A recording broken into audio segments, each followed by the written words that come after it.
I just realised I haven't pressed live again for the video, so apologies. We didn't have the intro again. I'm rubbish. It's my fault. Hey there, Ben. Sorry, I've been listening to the song to myself. Didn't realise. I was reading the comments on YouTube and I hadn't put the intro on. Sitting there going, this is the worst podcast in the world. Well, it's the worst podcast in the world. One job. Yeah, that's me. One job. I can't do anything apart from come here every week when other people aren't here. But anyway, and we are live. Is that it? Is it? We going for it? Yeah, we're going for it. We're here. We may as well carry on. We're here when we are live. I'll edit the bit in. The music. I know. I'll edit that bit in. Don't worry. You'll have to listen again to have the intro. It's I had the joys of the intro in my ears. That's all that matters. It was in my ears and everybody else's. But yeah, we're here. Apologies, guys. We are a little bit late because we've just done an interview. It was a very last minute thing that we had. We planned to do it, but not so soon. So, bit of a spoiler alert. We have Martin Boyce and Isabel Sparkle on the podcast. That episode should be coming out anytime during this week. So they are a father and daughter duo who do a lot of fitness and running. You may have seen them on YouTube or Instagram, and they were very, very good, I must admit. So it was a little bit longer than half an hour that we planned. So that's the reason why we are a little bit late. But hello to everybody. How are you guys? How was Belgium, or was it France, or was it Germany? We weren't quite sure last week, Emma. We had no idea where you were. You did tell us. It was France. I did tell you, and then I told you both again after I'd listened to you both babbling on, saying, "Where is she? What's she doing?" Told everyone I was. It was efficient. It was. You weren't camping. No, we were in France. Where did we get camping from then? You were fishing though. Yeah. Yeah. Yes, we got that right. We got one of the three. Well, I wasn't. Right. Dan was. You went on a fishing trip. I was just there for support. So it was somebody's birthday, wasn't it? So Rich, his birthday, who has got a same surname as me, but is no relation. True. I do know him though. Yeah. He's from Leek. I do know him. You know two Silitos that aren't related? Yeah. Yeah. It's scary, isn't it? Yeah. I saw you wish somebody called Silito a happy birthday. I was like, what? Yeah. So Silito isn't a really common name, but it's common. It sounds really bizarre. So people always ask me where Silito is from. Is it Italian? Is it Irish? And actually, I've never looked it up, but my daughter Connie did not that long ago. And it is actually from Staffordshire. So there are Silitos. It's spelled, some people spell it with an E. Some people spell it with T, 2 T's and 1 L. But it isn't that common. It's not like Russell. That's quite a common surname. I don't think it is. It is quite common. It's probably more common than. Well, there was quite a few Ben Russells doing Manchester when we were looking. Yeah. Yeah, so it can't be that uncommon. There was about 4 Ben Russells and there was no Rob Silito. Yeah, well, hopefully there is a Rob Silito. I actually have someone on Strava called Ben Russell that followed me because my name's Ben Russell. Do you ever remember the programme I Am Dave Gorman? Yes. No. Yeah, Dave Gorman tried to find all the Dave Gormans in the world. All the Dave Gormans. Maybe we should have a challenge to see who can find the most Rob Silitos, Ben Russells, and Emma Bridges. We've got like a competition. Yeah, okay. We've got enough competitions as it is. Challenge in the interview. We still can't find a Julia Blige. Never mind a Rob Silito or a Ben murdered Russell. All the Julia Bliges. We've been looking for a Julia Blige for the last 12 months, I think it is. I found them all, murdered them. All of them. So Sad Miles Club. So Dan, we have got them on the podcast this week. Yeah, so Isabel Sparkle on the podcast this week, and they are very good. They're very nice, and we have set a challenge that we're going to complete with them as well. So, well, how was France? It was good. It was really good. It was very like calm and relaxing and very chilled. So I managed to get out and run and walk. And it was just nice not having any alarm, so I was able to catch up on a lot of sleep, apart from when Dan's bleeper thing went off to say you got a fish on the end of the line in the middle of the night, and I had to go and help him. You what? Yeah, they were fishing in the night, so they had these alarms attached to the what's it called, the wire, fishing wire, and if a fish pulled on the thing, the alarm went off, and they all jumped off like, "We got a fish!" And we all had to run out and get the fish. And did you get the fish? We got a lot of fish. So did you get that fish at that time though? Yeah, that was Dan's only fish. Dan only got one fish. Oh no, this gets worse. It gets worse. How long were you fishing for? 4 days? A week. A week, and you got one fish. So you went fishing for a week, caught one fish, and kept getting woke up in the night by an alarm. No, a fish was on the end of the line. Right, that happened. That happened once. Ever. It was very relaxing, though. That happened once, and that was when Dan got his one fish. But the other people we were there with, so the Rich Silito and his son, they caught other fish. But we turned it into a bit of a game. So every time we caught a fish, we had to give it a name, and we were going through the alphabet. So we had Arnold, Betty, Claudia, Derek, Edna, and so on and so forth, until we caught a fish called Kaz. So we got up to the letter K. We called it One-Eyed Kaz because it only had one eye. So A, B, C, D, E, F, G, H, I, J, K. So you caught 11 fish in total, and Dan caught one. One. So that was. Rich he did have other. The rest of them. Yeah, Dan did have other fish on his line, but the line kept snapping because the fish were that big. Okay. Anyway, we're not a fishing podcast. Dingling people's wires to make wake up. Like, yeah. But anyway, I did run whilst I was out there. Back to the running. I did. Run so Couch to Fisherman. That's the next podcast we're going to bring out. A fishing podcast. I know nothing about fishing. I'm sure Emma doesn't really know much about fishing, and Ben, I don't think you know anything about fishing. I don't know what they use. Maggots? No idea. Fly fishing? No. Bread? None of. No.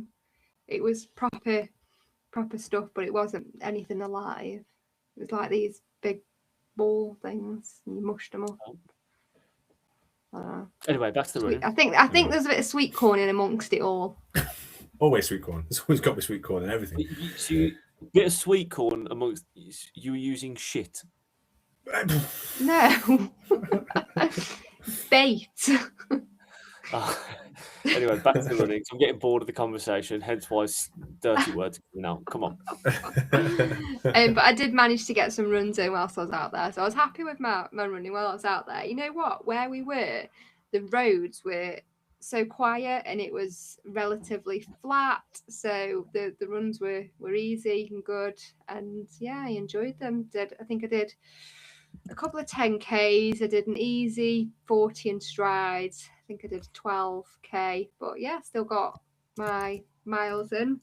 You'd mentioned about it being a deload week, so I just tried to halve what I'd been doing, half my miles, whilst trying to maintain some marathon pace efforts, and I was happy with what I did.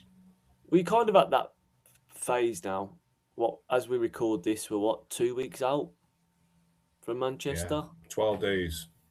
So really, with all the hard work you've both been putting in, 3 weeks out, ideally, is where you'd start tapering. So we'd take a bit of the load away and keep some of the intensity. So if we're dropping miles and keeping the marathon pace work in there, do a bit of sharpening, maybe get a fast 5K in just to kind of distract you a little bit.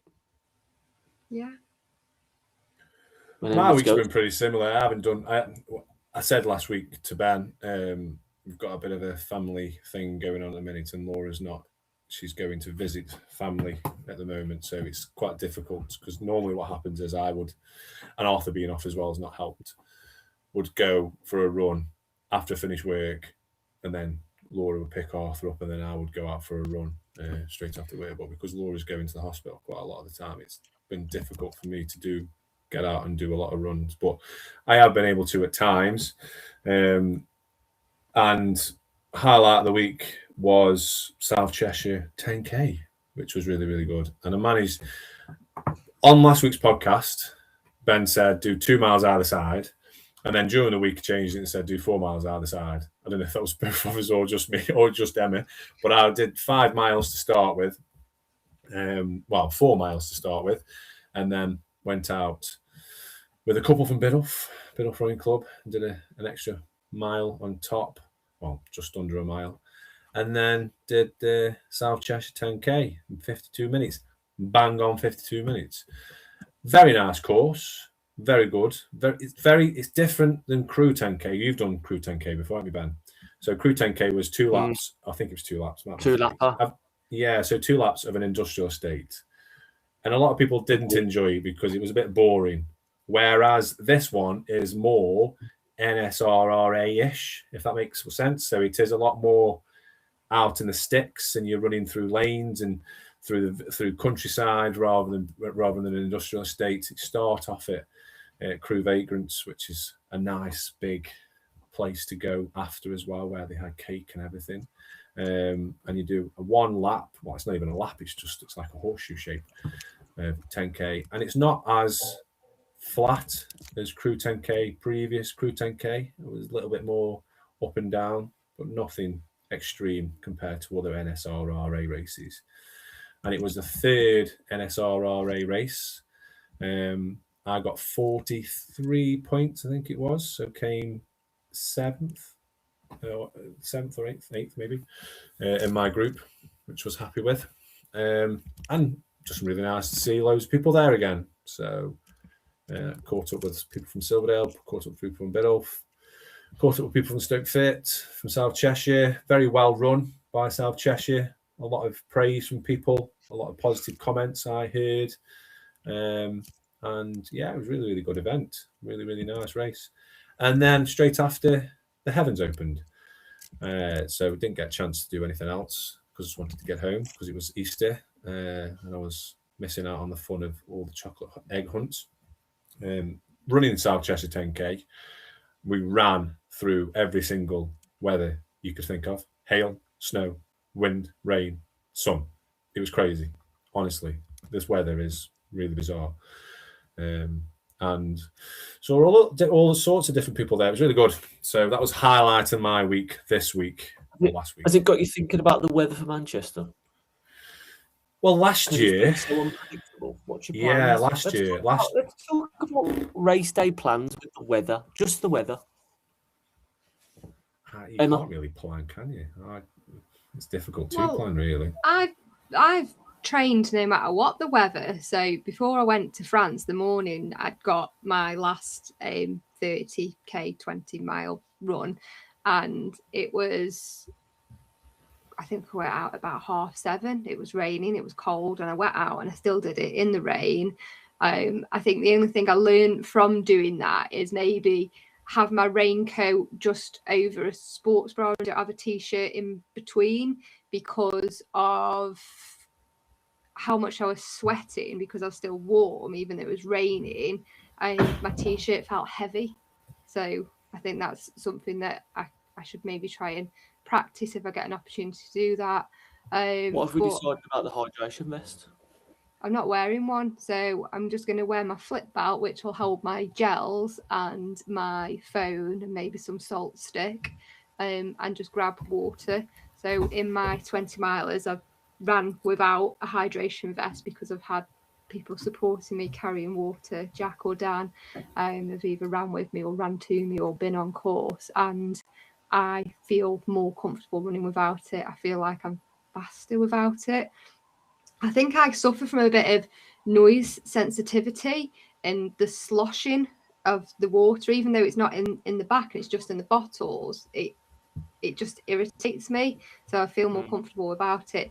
And what I've been doing on my 20 milers or 22 milers is just taking on 500 mils every 5 miles. So just making sure I'm well hydrated beforehand. I'm having a gel every 10k. So I've been really, really conscious of practicing the fueling. The only thing that I I am worried about with the water is that when I've been running, I've been having electrolytes in the water, which I won't have on the day, which is why I'm going to have some salt stick, because when I sweat, I have salty sweat. So I need to get that salt back in to avoid cramping. Take them Right, little, you could take them little sachets from Protein Rebel and Sustain and put them in the water, because I'm presuming they're going to be giving water bottles.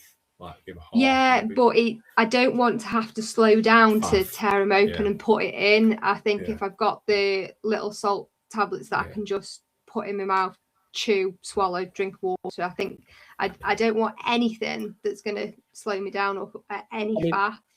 I think if you do hydrate properly really from now all the way through to Manchester, and you're hydrating properly, you shouldn't need to worry too much about water on the actual day. I mean, not in the sense of don't take on water, like in terms of being hydrated, you'll be fine. Because also, let's not forget, if you're taking on energy gels, and let's assume you're taking on Maple Ignite, it's maple syrup and sea salt, so you're getting salt out of that as well. So I wouldn't worry too much about it. I think the biggest thing is making sure that if you're, let's say it is raining and you are going to wear a jacket and have a flip belt and no hydration vest, as long as you're carrying the right things, and that should really be your energy gels, everything else you can kind of forget. Like if you've got an opportunity to leave your phone with Dan, if you can just basically make sure that you've just got your energy gels, you're going to feel better, because the last thing you want is when you're running a marathon is to feel irritated by carrying something you probably don't want to be carrying. Yeah, I think all my runs I've had my phone in my flip belt, so I have practiced that kit wise. So I'm comfortable with that, and I've also always got my shocks, and I don't necessarily always have my music on from the outset. I'm just listening to it telling me my pacing, whether I'm going too fast, too slow, what my splits are, and then when I start to struggle, I'll then put some music on as a distraction. So I think I've been really smart with my training, that I've been incorporating what I'm going to do on race day, even down to what socks and knickers I'm going to wear to avoid chafing and blisters. What knickers are you wearing, Rob? I'm not going to wear. I'm going commando. I'm joking. No, I'm going to wear. I'm going to wear. Have you practiced that? No, I have got some. The like pants, just pants, I suppose, just normal bog standard. Wide fronts or? No, they're not wire fronts. They're like boxers, but they're like really tight boxes that. Runderwear, mate. I can't run without runderwear. Yeah, they're very similar to. They're not runderwear, but they're very similar to runderwear. So if it's raining, what's your plan, Rob? Come on, talk to us about kit. My plan doesn't change. Whatever, I'm going to be wearing my combined charity running t-shirt for, obviously, because that's what I'm running for. Shorts with on the cycling shorts underneath, and I'll be wearing a t-shirt, like something I can wear over the top that I can throw and give to charity after, like an old jacket, like an old hydration vest or none. I don't think so. No, last time I can't remember what I ran Manchester in last time. I know I did London. I didn't wear it because I knew for a fact that they had water every mile, and I would take a bottle, drink a bottle quite quickly, and then hold the bottle whilst I ran that next mile, then chuck that bottle away and have another two. I can't remember Manchester. I'll have to look at pictures if I wore it. I feel like you had a blue one. I think I did.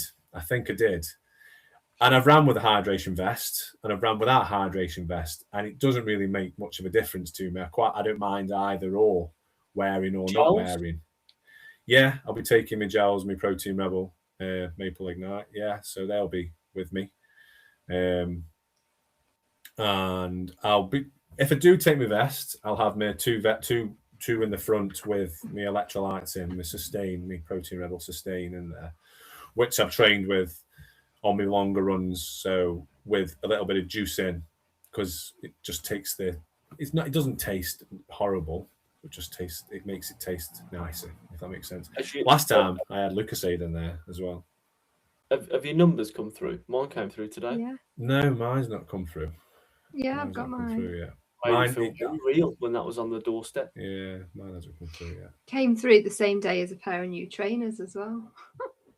I got some new trainers the other day. Are you going to wear them for the marathon? Because my trainers are knackered. Saving mine for best. Are you going to wear yours for the marathon, Ben? Well, I've got. What are you going to wear? Have you what pants are you wearing? Well, to be honest, like I'm in this situation at the moment where I definitely am not going to be running like a goal pace. So I've got a few things that are a bit unanswered at the moment. I feel like I'm not very well prepared.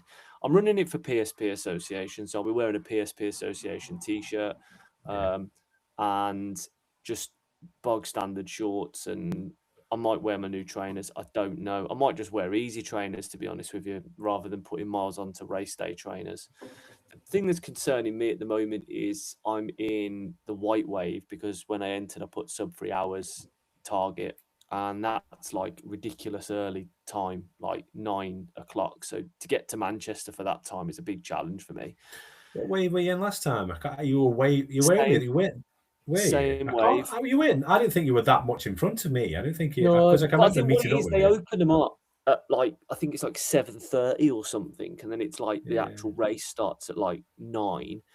But you can't go forward, but you can go back. So I've got the potential to leave later and turn up and kind of run with you guys. And Are you still think Are you still planning on coming to Stoke and then me going from here to Manchester then? I need to plan it out. I feel really disorganised. What that's way not do you with go, me. Rob? I think I haven't had my number and I'm not on the start list, but I've had my number through on that app thing. And if it going off the colour of the number, which I think most people have, I'm in Cyan, which is a wave behind you, which is 11:10.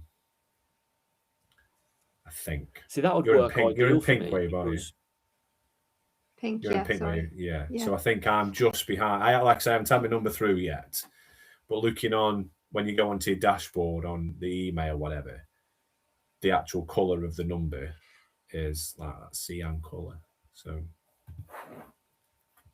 Mm. Because I'm thinking that works quite well for me, going backwards in time, turning up later, and just enjoying myself. So there's another option for you, because I'm going to be running around your sort of times. I can be someone that carries stuff as well. You know, I can mix electrolyte on the side of the road and pass it to you. So you can carry me. There you go. I can jump on your back. Yeah. So when I'm getting tired, when I'm getting tired, I can just say, right, Ben, I'm going to have a piggyback. Giddy up. I mean, I'm hoping just to have a nice run, to be fair. I said to Rob yesterday, I've got quite a busy few weeks of races coming up. I've got the National English Road Relays this Saturday. Then I've got Manchester. And then the weekend after that, I've entered my first 1,500 metres track race at Birmingham Uni. So Manchester's not really on my priority list, as bad as that is, because it's a marathon. But I'm just going to enjoy it. I've decided I'm doing another race as well. I'm going to do Benidorm half. I've decided in November. My running club goes to Benidorm to do the half. So I've never done half abroad, and I've always wanted to, and it's on that goal list. And I've never been to Benidorm, and I want to go to Benidorm. I've never been to mainland Spain. So I'm going to. Well, because the running club, should we all go to Benidorm? If you want to go to Benidorm, I'm going to Benidorm. I'm booking it. I haven't booked it yet. I need to look into it. I've emailed them about the details about it. I was just talking to Laura about it. Weekend away? In Benidorm. Tell you what, you two let me know when you've booked it, and then we'll see if FOMO kicks in. If not, just me. I tell you what, Ben. If Benidorm won't come, we could just have a lads weekend away. Rather than going fishing, we'll go Benidorm. But yeah, so I'm looking forward to that, because it's I saw somebody put it on Instagram that they'd signed up for it. Like, ooh, I never even knew they did a half. They do a 10K and a half marathon. So I looked into it, and I reached out to this guy and just said, "Oh, he's done it before. What's it like? It's brilliant. It's really well run. You get like looked after when you're across there and stuff like that. So it's an evening race as well. It is, yeah. It's a set. I think the 10K is 5 o'clock, and the half is 6 o'clock in the evening. Yep. And it's in November, so a bit of winter sun as well. I just need to sign up. But if you're up for it, we could go. Is that where your club goes then, Ben? They went last year. A group of them go over, do the Benidorm half and 10K, and then stay over. So it's in their social calendar. Oh, okay. Could work. Yeah. Okay. Cool. There's nothing wrong with fishing, Rob. Absolutely nothing wrong with fishing. It's not for me. It genuinely isn't for me. And I met Rob actually on Sunday. He came over and said hello, and Caroline was there as well. So yeah, it was good. And Stallion would go. Yeah, Stallion up for it. A weekend in Benidorm. We'll go. We'll gate crash Benidorm. We'll do a coached meet up in Benidorm, and we'll go and have a few drinks before and after. So yeah, and we've got Deadly Dozen. We've established in July, so that's another target to do. How's your triathlon training? You get on a bike yet? No. That's soon. That's coming up before your Deadly Dozen. I know, June. I know. I haven't been swimming either. I'm just like I say, I'm struggling to get out to do anything. Never mind cycling and running and swimming at the same time. Like I say, it's family is priority at the minute.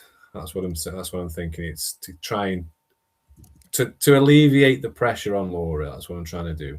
Without, like, if I'm going out running all the time or swimming and cycling and stuff, it puts more pressure on. So it's like I'm just trying to get the marathon out of the way now. We're that close to the marathon. There's going out on your bike. No, and like I say, yeah, and I'm thinking them 2 months. Hopefully, in a couple of weeks' time, things will be in a better place. Like I say, and yeah, it's been crap really last couple of weeks, but I've been trying to still go out and do it. But Rob, there you go. We've got another person for Benidorm. Rob's coming Benidorm. Rob. It sounds like it is a lads' holiday, so don't. Lads. Anybody else want to come? Let us know. More than happy. If it's just lads, then I'm definitely out. We can have a lads couch to coach holiday in Benidorm. We're an inclusive podcast, though, mate. Yeah. You will always be invited. Yeah. Any mention of sangria, count me in. I'm a massive fan of sangria. So Manchester is getting close. 12 days away. 12 days away. So what should we be looking at now? I know we're on a bit of a taper, a bit of a deload. So we should be looking at, what did you say, a bit of a faster 5K just to... Well, because you're in taper for 3 weeks, I think what we actually had a discussion about before Emma went away was whether last weekend was going to be your last long run. And then we started like dropping down a little bit. I think it's too late now for us to go anywhere near the 20 mile again, but dropping miles in comparison to where you were, I think this weekend is the last opportunity to kind of go 15. Okay. Just as a bit of a confidence boost, keep that kind of marathon training feeling, and then it's about stripping it all away. So I think if we went up to 15 mile and we did like 5 miles of that at marathon pace, rest of it nice and easy, nice and relaxed, it kind of puts a bit more in the tank with plenty of time to get rid of it all. And then we're kind of at that point where we can keep some of the sharpness by maybe getting in some intervals within the week. But then it's all about rest and recovery. Yeah. Eating, hydrating. Trust in the process. Trust in the process. I'm good at eating. No I can do that. And it's just turning up on the day healthy and just relaxing and trying to stick to a plan. Stay calm as well, I think. Stay calm. Rob, you both got Garmin's. You've both got your Pace Pro strategies that you can put into your watch if it helps. I know that helped you last time, Rob. Anyone that's on Coros, I don't think I used the. I don't think I used the Pace Pro for Manchester. I've used Pace Pro a couple of times for. You can use it for the half. Yeah, I did. Yeah. Has Chris Anyone- just said that Dan and Ol are going to go to Benidorm? So it's just going to be a lad's holiday. What were you saying, Ben? Sorry, Coros. For anyone on Sorry. Coros have just done an update, firmware update, and they now have a Pace Pro similar thing on Coros watches where you can put in a predicted finish and course gradient, all that, run negative splits, and it gives you pacing, which is something new for anyone on Coros. Still stand by the fact it's the best running watch brand. Use the Pace Pro for Just saying. when I paced the 5K a couple of weeks ago for Stoke Fit. It is good. It is good. It does like gives you an idea of where you need to be with stuff, and you can, like say, you can change it for if you want to do negative splits or uphill, downhill, a bit different. So yeah, it's a good thing to do if you are. But I don't think I used it for Manchester Marathon or London Marathon last time. I think I just ran to what I could do for the first two. Well, for London especially, it was just run as fast as I can and went out and just go back as much as I can. So that's the plan for this week. What are you doing this week, Ben, with your training? Because I know you say you're not training for Manchester per se, but you're training for other things.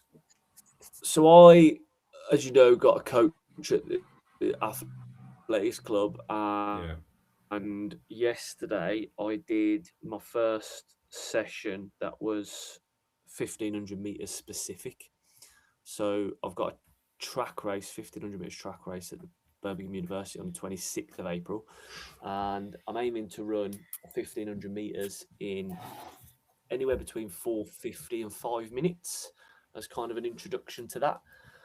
So yesterday I did my first session where I actually felt the lactate build up in my body. It was horrible.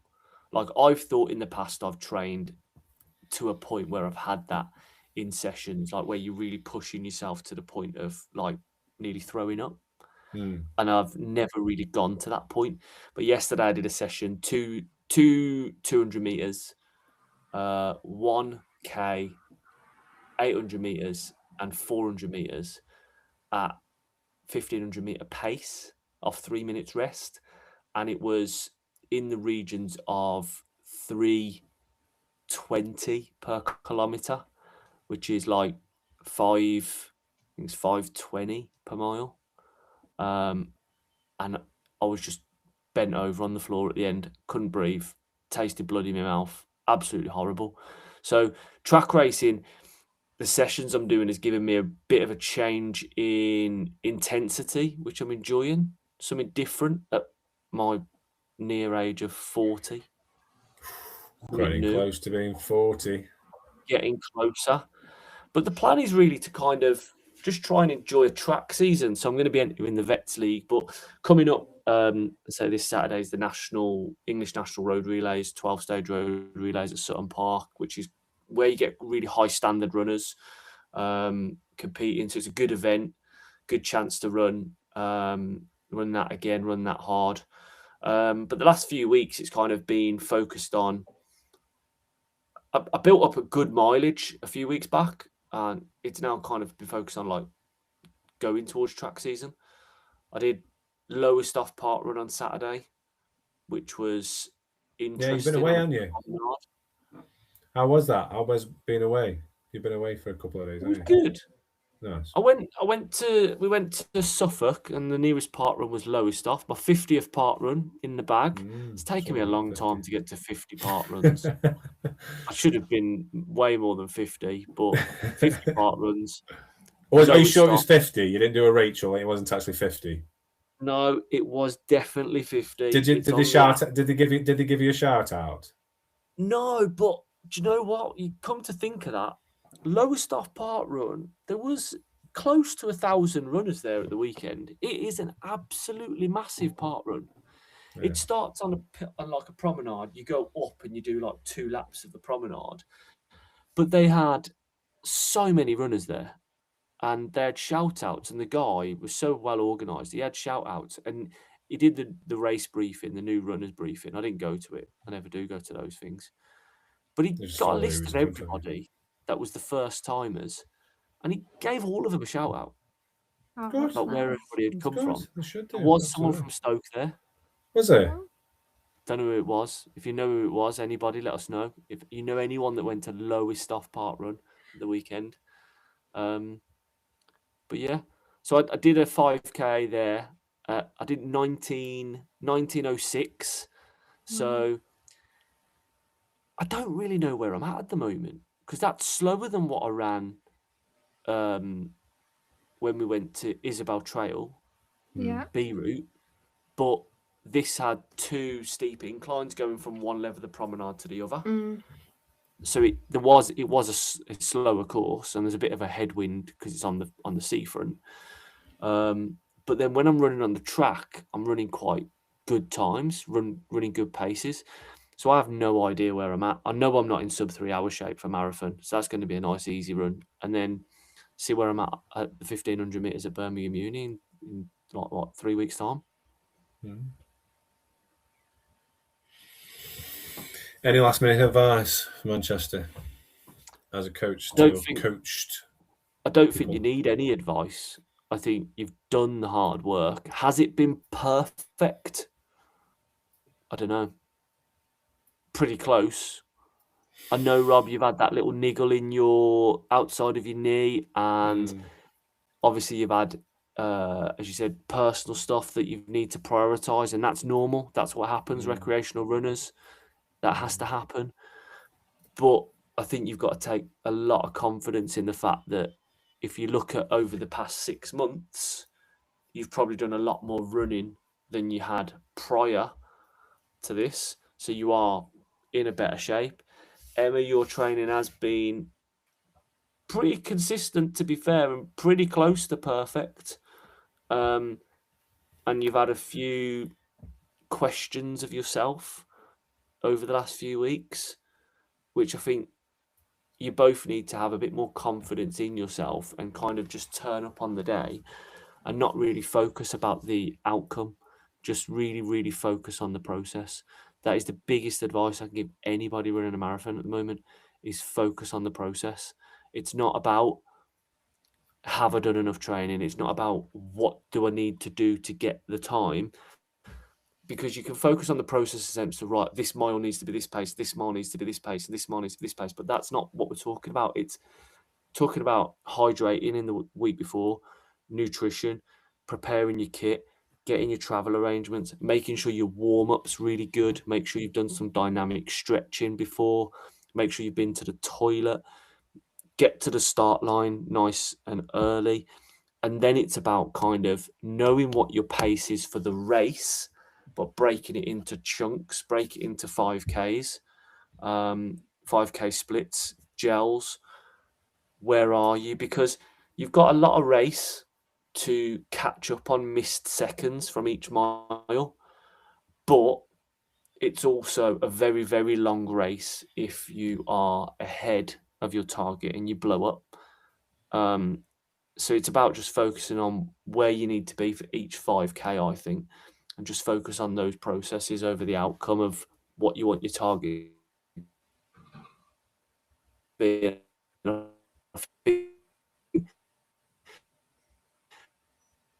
Regardless of something, you're on for a marathon sub 4th and PB. I missed all. I don't know if it was the same for you, Emma. I missed all that. Whatever happens, I think. Yeah, I'm not getting that. I think we've lost Ben. I just heard 4 hour PB. Yeah. Are you there? Yeah, Are you there? he's not there. I'm here, but he's not. Oh, yeah, you are. Are you there now? What did you say? All we hear was it in the Brummie twang. I heard everything you said, and I'm not going to tell you. Do you know what? I'm not going to tell you. What did I say? I'm not telling you. I said, you both train like a bag of shit in I said. Thank you. Thanks for that vote of confidence 12 days before the marathon, mate. No, what I said was, long story short, before the signal broke up, I said, you just need to focus on that process over the outcome. But I think regardless of what happens, you are, whether it's 4 hours or 4 hours 15, I think if you focus on the process, you're both on for a marathon PB, and that's a massive achievement. So that's not going to be taken away from you, but you do run the risk of not staying focused and not getting that PB if you could make a real big mess of it by not focusing on the small, like 5K blocks of the race.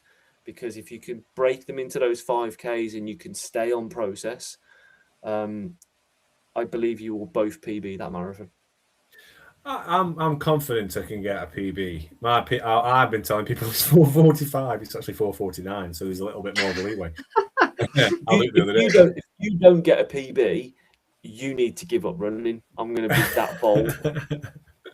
I'm pretty confident I'll get a PB. I'm pretty confident I'll get faster than 4:49, and I'll be happy. I would with say that. 4:30 is the absolute limit as to where you should be, and that's on a really bad day. And I don't like putting pressure on, but don't like putting pressure on. But if you're not getting 4:30, you've got to stop running.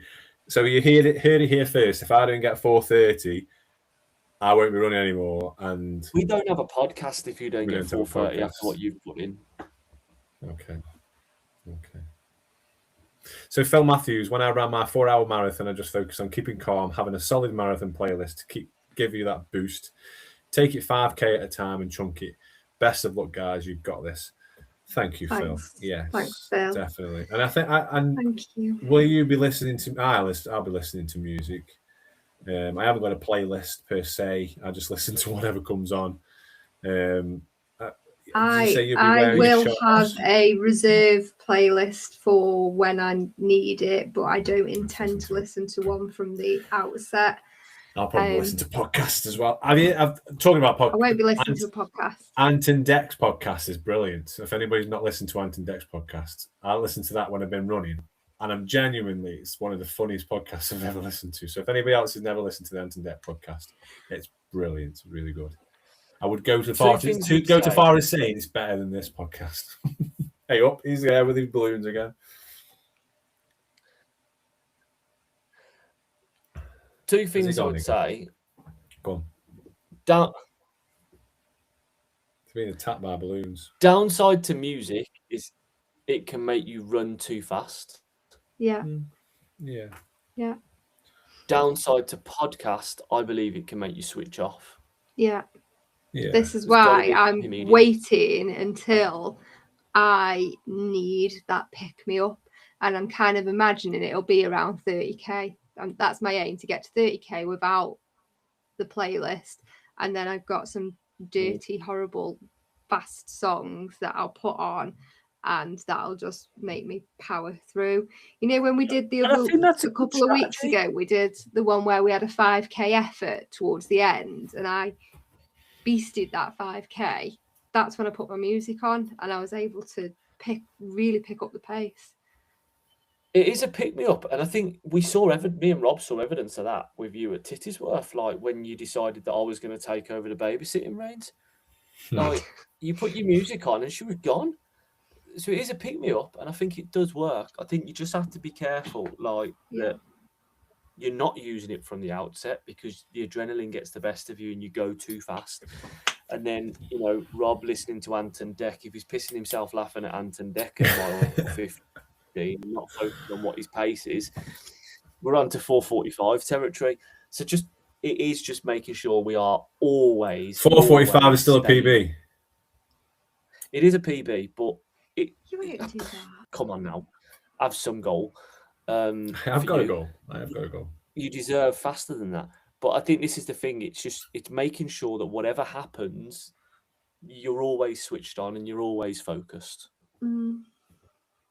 I'm looking forward to it. I am, and it's the first time I've looked forward to a marathon, actually, because London was the first one where I was a bit like, oh my god, what the hell is this? What am I doing?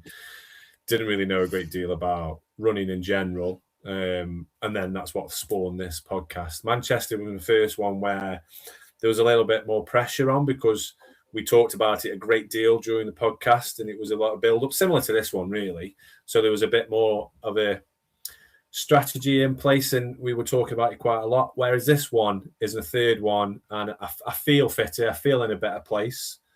So I am looking forward to doing it because I feel I've done it before. I know what's to come. I know what to expect. So I am looking forward to actually getting out there and doing it and enjoying, like they say, the process of doing 26.2 miles, which is crazy to think 4 years ago when I started running that I'd be doing my third marathon and going for the pace that I'm going for. So yeah, and like I say, I feel like I've come quite a long way since them days. So Absolutely yeah, have. looking forward to it. Looking forward to it. Looking forward to seeing loads of people there as well. Looking forward to sharing people's moment when they're going for their first marathon. I know a couple of people that are doing it for the first ever marathon that have reached out to me. So it's going to be good. I'm really looking forward to it. So yeah, Manchester 2026. Here we go. And then on to another one, because it seems to be every 2 years. So we did 2022 London, 2024 Manchester, 2026 Manchester. What's going to be 2028? I'm never doing another one. I said that last time. I said that after London. I'm never doing another one, and then signed on to Manchester. And then I said, definitely never doing another one. And I remember you saying to me, I'm never doing another one. And I can remember vaguely saying to you, I'm in that with you as well. But we've somehow managed to get to this point. We'll see. 2028, we'll see. But anyway, thank you guys. We will have a podcast next week. So we will be 1 week out, or if not in 1 week, we'll be 5 days out from Manchester. So if you've got any questions or if you've got any advice or top tips, please do send them to us at the usual places at Couch to Coach on Instagram, couchtocoach@outlook.com, via the email. If you've got anything, just let us know and send them to us. We will need all the encouragement that we can get.